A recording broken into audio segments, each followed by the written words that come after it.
शिरपूर पोलिसांनी अवैध गोवंश तस्करी करणाऱ्या एका मोठ्या टोळीचा पर्दाफाश केला आहे। या कारवाईत 34 गोवंश जातीच्या बैलांची सुटका करण्यात आली असून कंटेनरसह एकूण 26,80,000 रुपयांचा मुद्देमाल जप्त करण्यात आला आहे।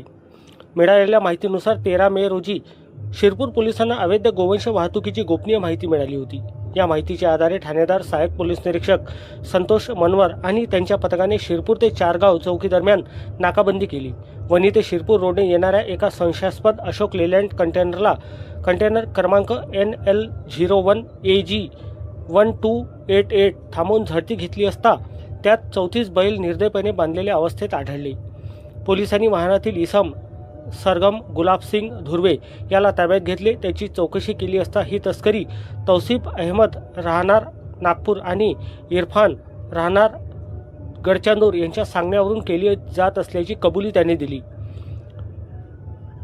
यामध्ये पोलिसांनी अशोक लेलँड कंटेनर किंमत 20 लाख रुपये, 34 गोवंश बैल किंमत 6,80,000 रुपये असा एकूण 26,80,000 रुपये मुद्देमाल जप्त केला।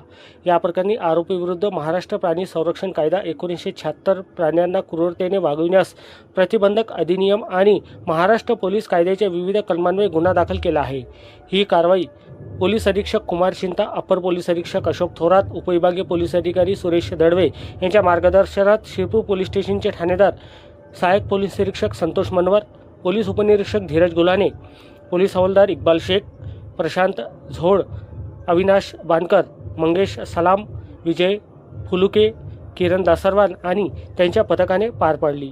पुढील तपास शिरपूर पोलीस करीत आहे।